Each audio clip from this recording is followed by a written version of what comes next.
먼저 있습니다. 사도들이 예수께 모여 자기들이 행한 것과 가르친 것을 낱낱이 고하니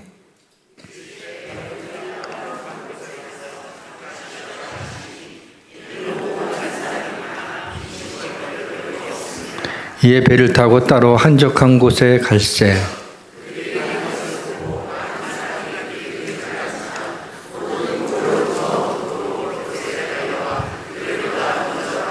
예수께서 나오사 큰 무리를 보시고 그 목자 없는 양 같음으로 인하여 불쌍히 여기사 이에 여러 가지로 가르치시더라.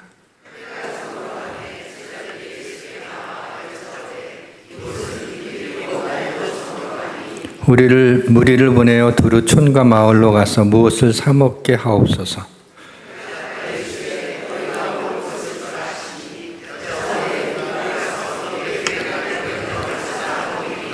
이르시되 너희에게 떡 몇 개가 있는지 가서 보라 하시니 알아보고 이르되 떡 5개와 물고기 2마리가 있더이다 하거늘.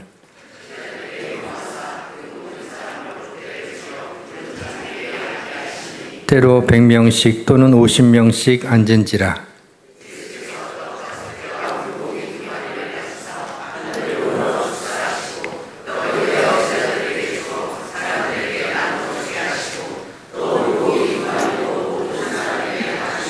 다 배불리 먹고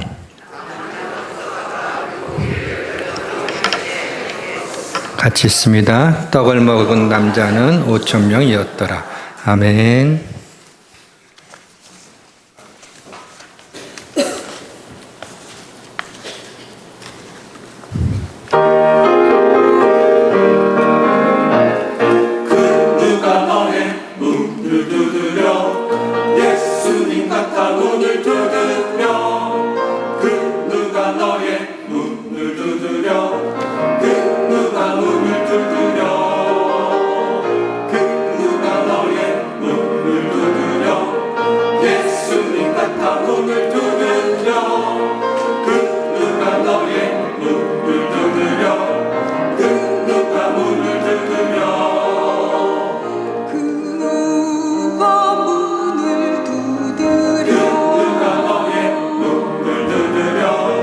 그 누가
내일이 추석이라서 우리 성도님들 고향으로 많이 내려가신 것 같습니다.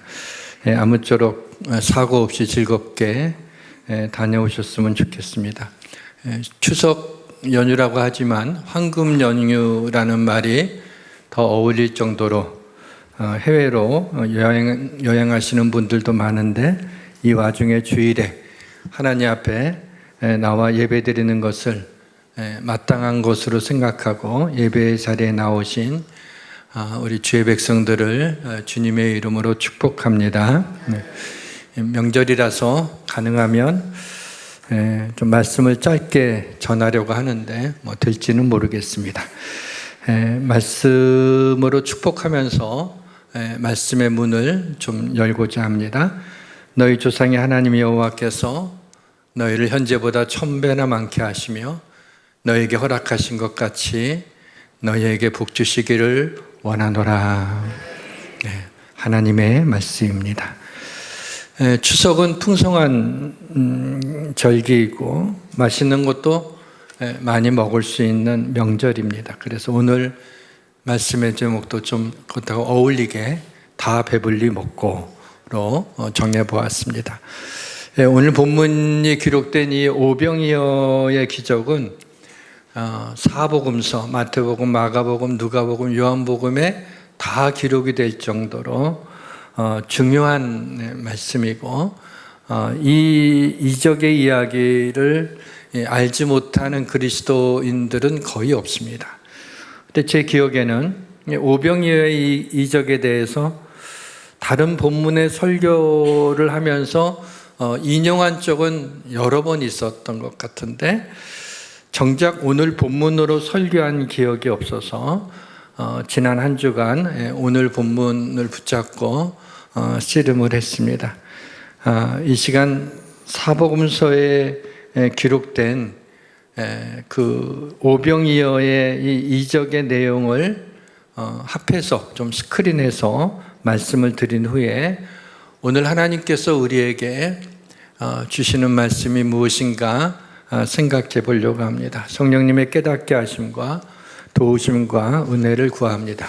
모든 것이 잘 될 것입니다. 성경에 이적 또 표적이라고 하는 이런 표현은 그냥 단순한 기적이 아니라 예수님이 하나님의 아들, 아니 하나님이심을 드러내기 위해서 행하신 기적을 표적 혹은 이적이라고 그렇게 말합니다. 많은 사람들이 기적을 받아들이지를 못합니다. 기적이 자연 법칙에 어긋나기 때문이죠. 기적만 바라는 것도 참된 신앙이 아니지만은 기적을 믿지 않는 것도 참된 신앙이라고 볼 수가 없습니다. 기적이 자연 법칙과 충돌하는 것 같지만 그렇지 않습니다.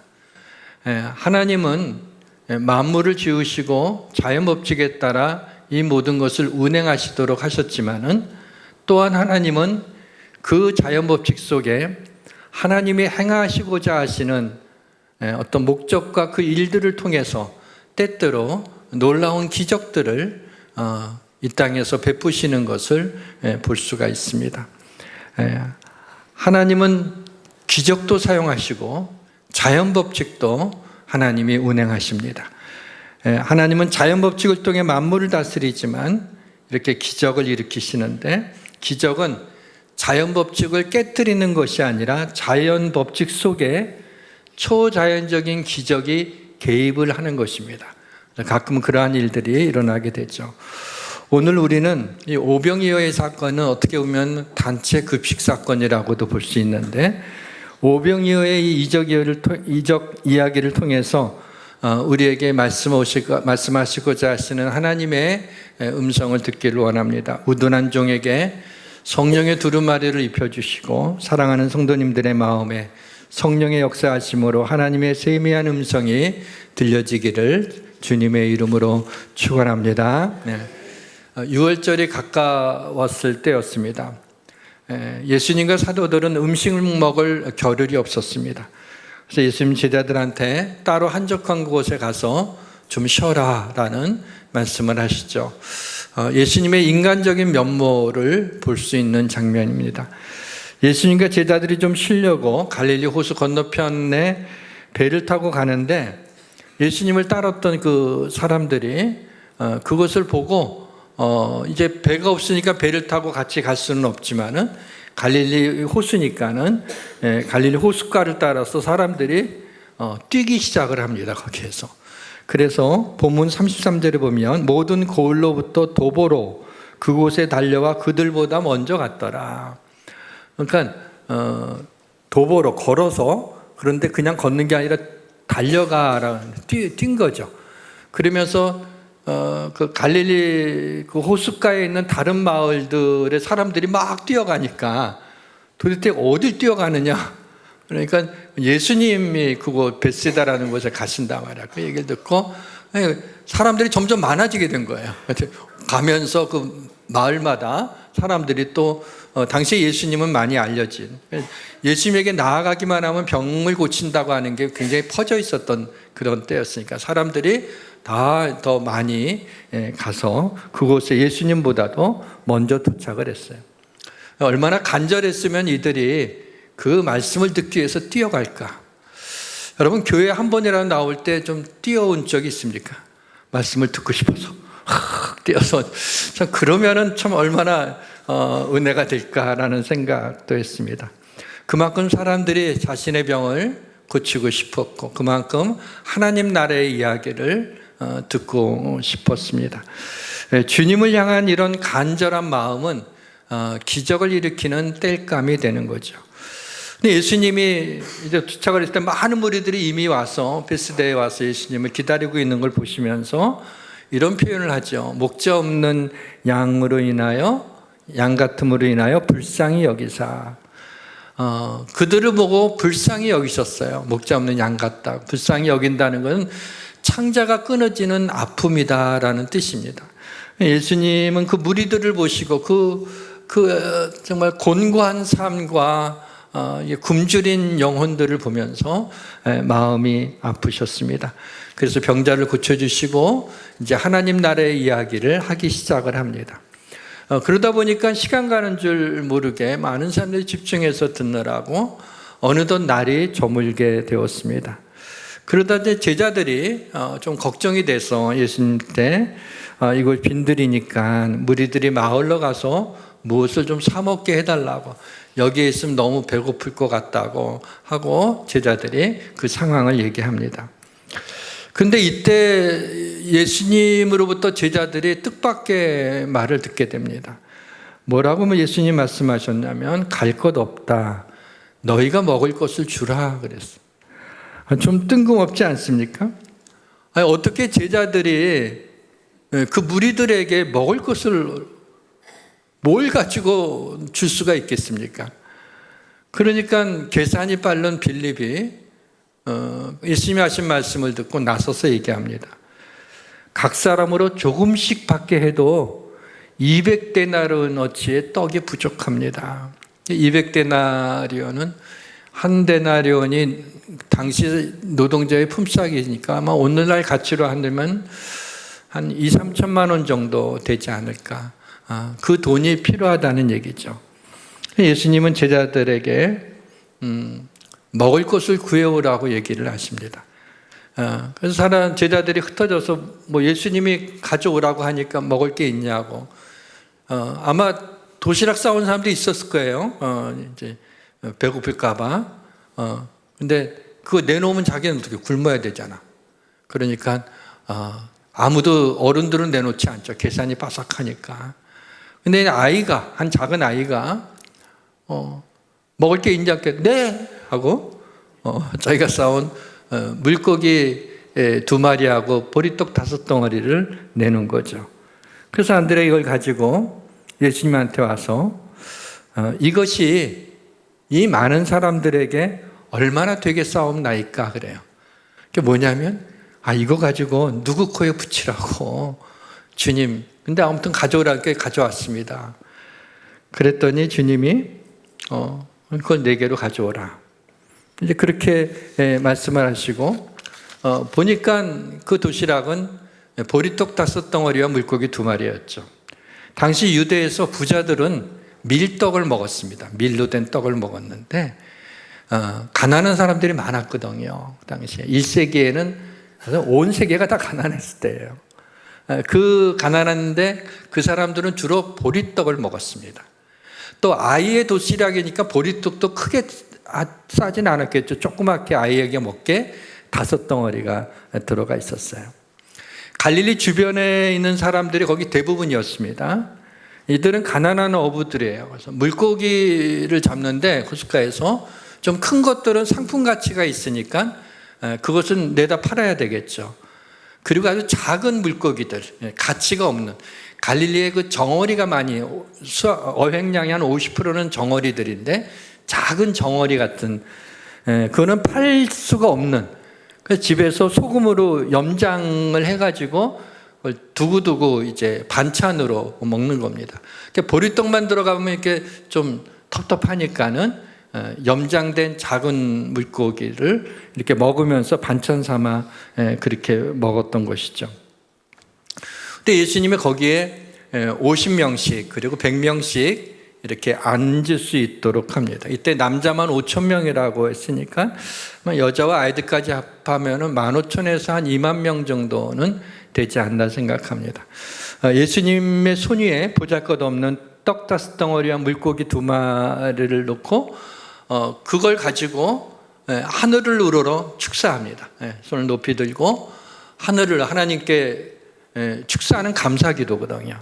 하나님께 감사기도를 드리는 장면이에요. 그리고 나서 제자들에게 떡을 떼어서 주기 시작합니다. 그래 제자들도 그것을 가지고 무리들에게 주기 시작하는데 주님이 주신 그 떡을 제자들의 손에 들어갈 때 제자들의 손에서 떡이 떼어져 거기 있는 무리들에게 전해주게 될 때 놀랍게도 제자들이 떼어줬는데도 또 물고기가 또 나오고 보리떡 5덩어리가 남는 놀라운 경험을 하는 흥분된 시간이었습니다. 돌이켜보게 되면 주님이 제자들한테 뭐라 그랬죠? 너희가 먹을 것을 주라. 지금 그 말씀이 그대로 이루어지고 있는 겁니다. 먹을 것을 주고 있었던 것이죠. 배부르게 먹고 난 다음에 제자들에게 남은 떡을 떡 조각과 물고기를 거두었더니 12강주리가 되었다라고 말씀하고 있습니다. 어떻게 떡 5덩어리에 물고기 2마리로 그 2만 명 가까이 되는 사람들을 먹일 수 있었을까요? 이게 불가능하다고 생각하는 사람들이 그래도 성경을 좀 지지하고 싶은데 이건 아무리 생각해도 또 나와서 아유 이러면서 2만 명 이거 어떻게 먹이냐. 사실은 그게 아니라 성경에 이렇게 나와 있지만은 사실은 어른들도 도시락들을 다 이렇게 가져왔었는데 아무도 여기 뭐 좀 내놔라 다 싫어하고 안 내놓고 있는데 작은 아이가 순진하니까 그래서 이제 안드레 제자에게 자기 가져온 떡을 그 도시락을 주니까 감동을 받은 그 어른들이 각자 자기들이 감춰놨던 떡을 놓고 먹기 시작했을 거다. 저는 그 이야기를 읽으면서 더 이해가 안 되는 거예요. 만약 그렇다면은 그들이 다 배불리 먹었다는 표현이 여기 왜 나오죠? 더군다나 남은 떡 조각과 물고기가 12강주리를 찼다라고 하게 되면은 두 개씩 싸운 건 아니잖아요. 그럼 하나 내놓았겠죠. 그건 이해가 안 됐어요. 제가 오히려 의아하게 생각한 거는 그런 차원이 아니라 왜 제자들은 하나님이신 예수님이 앞에 계신데 예수님의 능력을 구하지 않는 건가요? 주님이 하나님이시라면 거기 있는 떡을 살 생각만 하는 것이 아니라 바로 주님이 행하시는 이적을 구해야 되지 않았느냐 말이죠. 수많은 병자들이 고침을 받았기 때문에 그렇게 많은 사람들이 예수님 앞에 달려나왔던 것 아니에요. 제자들은 누구보다도 가까이서 예수님의 치유의 능력을 목도하지 않았습니까? 뿐만 아니라 마가복음 4장에 보게 되면, 그러니까 이 오병이어의 기적이 일어나기 전에 마가복음 4장에 보게 되면 갈릴리 바다를, 그 호수를 건너는데 큰 폭풍이 일어나게 되죠. 그때 제자들이 말합니다. 선생님, 우리가 죽게 된 것을 돌보지 아니하시나이까. 찬송가 가사에 이렇게 나와요.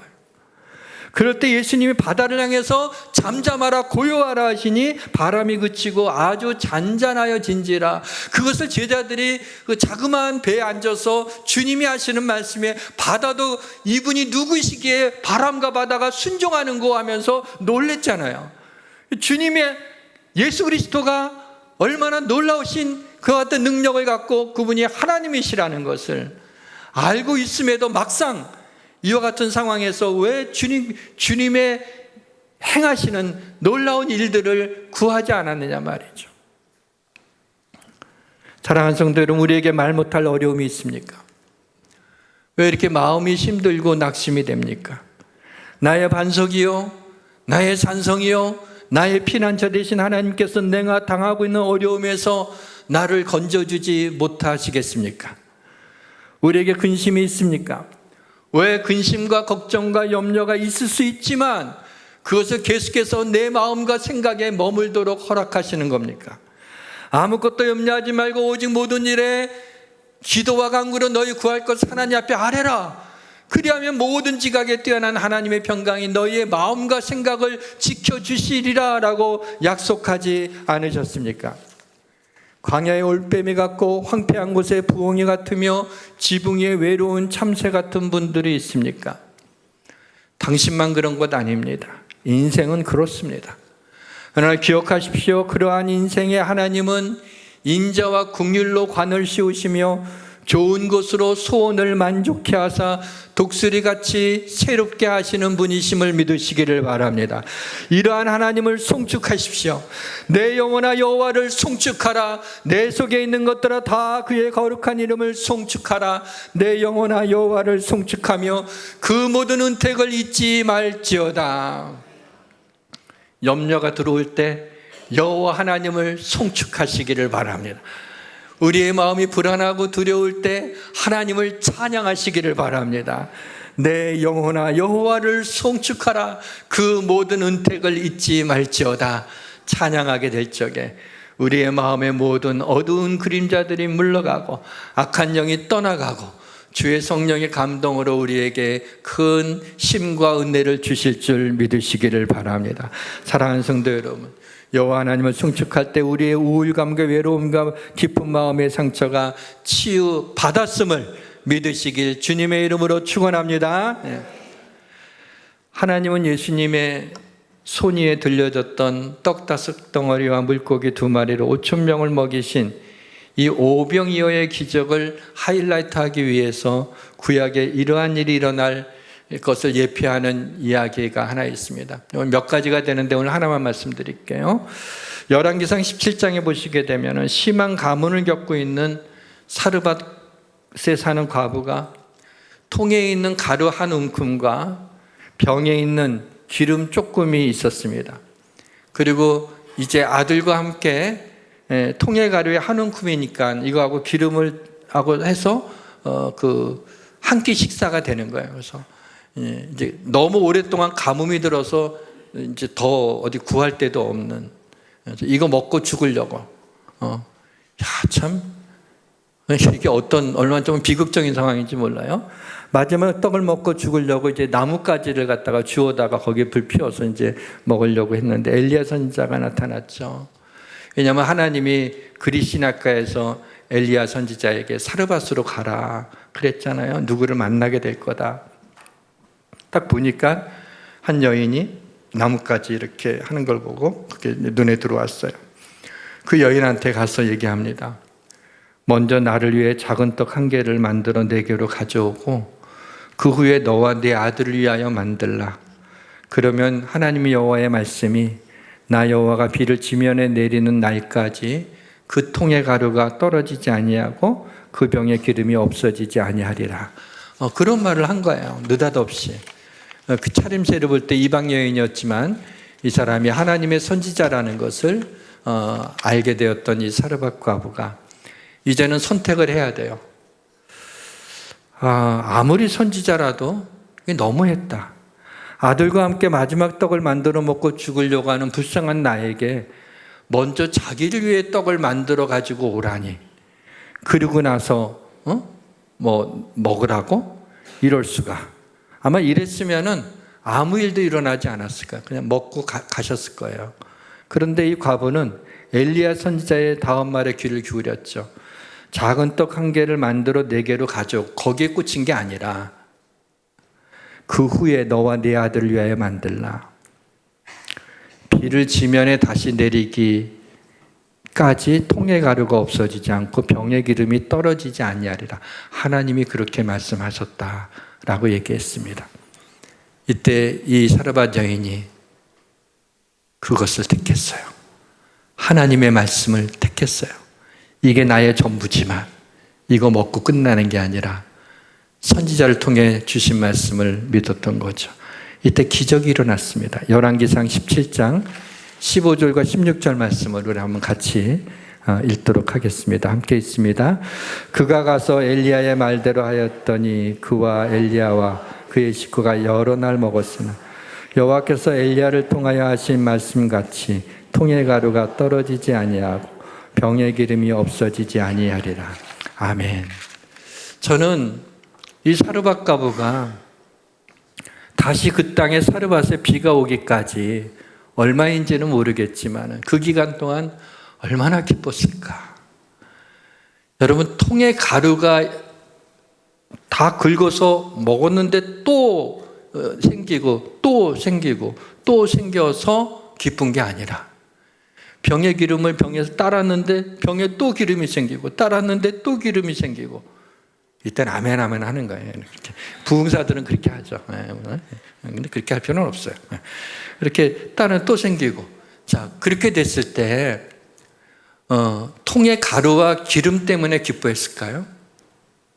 이 일을 행하시는 하나님, 그 하나님 때문에 얼마나 감격하고 하루하루가 세상에 이 사르밧 과부처럼 행복한 사람이 어디 있어요? 여러분, 하루하루 하나님이 행하시는 기적들이 날마다 여러분에게 나타난다면 이게 얼마나 놀라운 일이에요.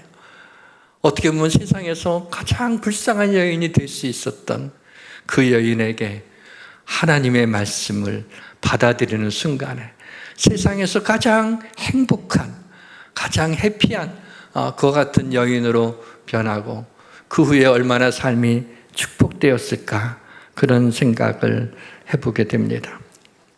오병이어의 기적 그 자체도 익사이팅하지만 이보다 더 익사이팅한 것은 바로 조금 전만 해도 이곳은 빈들이었습니다. 그러나 이제는 놀라움과 기쁨과 감사가 가득 찬 곳이 되었습니다.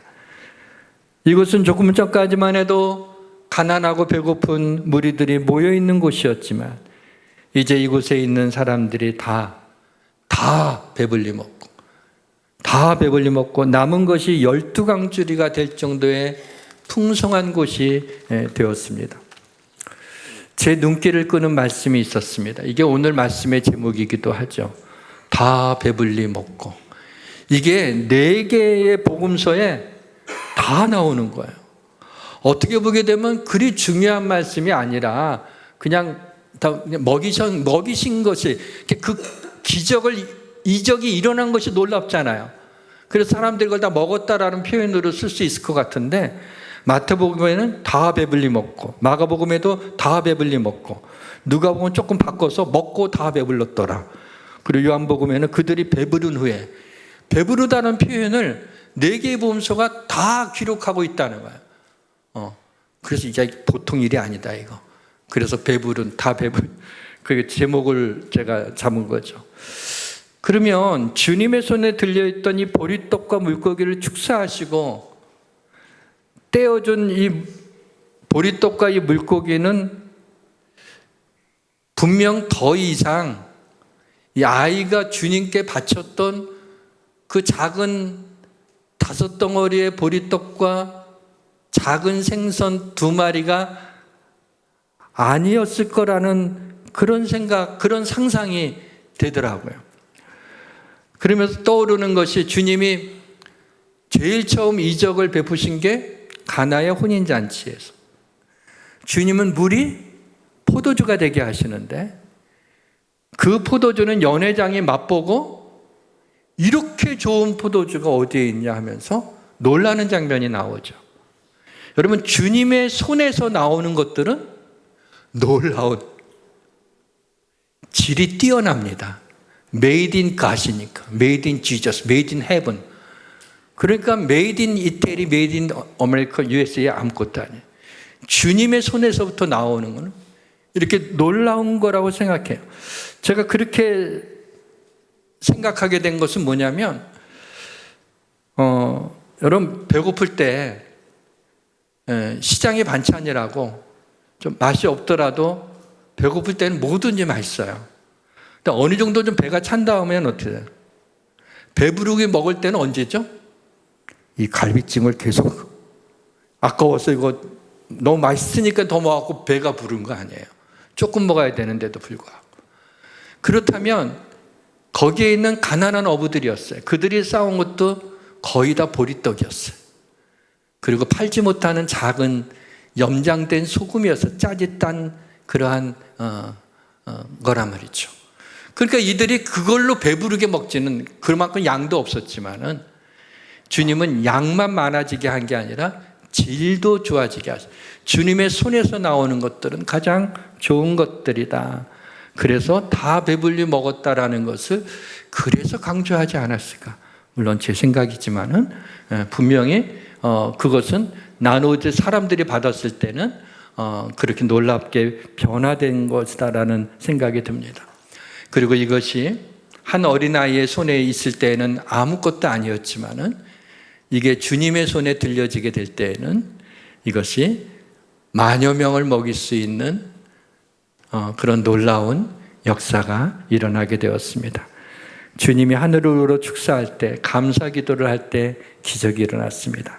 사르밧 과부가 먼저 작은 떡 하나를 만들어 엘리야 선지자에게 가져왔을 때, 엘리야 선지자가 먹고 싶어서가 아니라 하나님이 그렇게 하라고 그랬어요. 내가 가진 것 없지만 내게 있는 작은 것을 하나님 앞에 드려지게 됐다. 하나님 그것을 가지고 큰 일을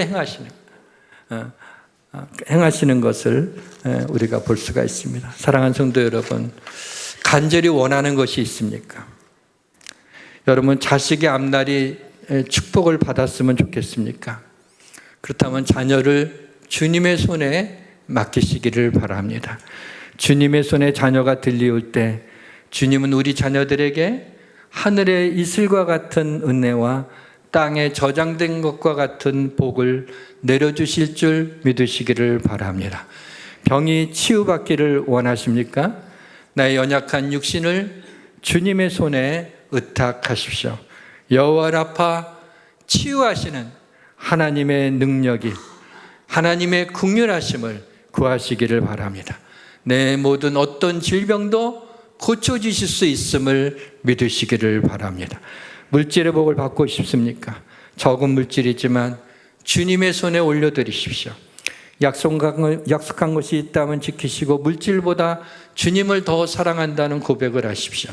그러면 나의 하나님이 그리스도 예수 안에서 영광 가운데 그 풍성한 대로 모든 쓸 것을 채워주실 줄 믿으시기를 바랍니다. 사람들이 원하는 대로 떡을 주어서 떡을 배부르게 먹은 이 이야기에서 주님이 하시고 싶은 말씀이 있으셨습니다. 요한복음 6장 앞부분에 오병이어의 기적이 일어난 후 요한복음 6장 24절에 보시면 주께서 축사하신 후 여럿이 떡 먹던 그곳에 다시 왔을 때, 오병이어 현장에 다시 왔어요. 그때 주님이 왜 오병이어의 이적을 행하셨는지 말씀해 주십니다. 오병이어의 기적은 굶주린 사람들을 배불리 먹기 위해서 한 것 맞습니다. 그러나 이것만이 아닙니다. 여러분, 조금 의문이 들지 않습니까? 사람들이 보리떡 5개와 물고기 2마리를 거기 있는 사람 다 먹었잖아요. 자기도 먹었잖아요. 직관했잖아요. 그러면 이게 얼마나 놀라운 일이에요? 그러면 예수님을 선지자로만 생각하는 게 아니라 하나님의 아들로 그것을 믿어야 되잖아요. 근데 그러지 않았다는 거예요. 보게 되면은 그렇게 맛있게 배부르게 먹고도 예수님을 하나님의 아들로 믿지 않았다는 게 좀 이상하지 않습니까? 그 이유가 요한복음 6장 14절과 15절에 나옵니다.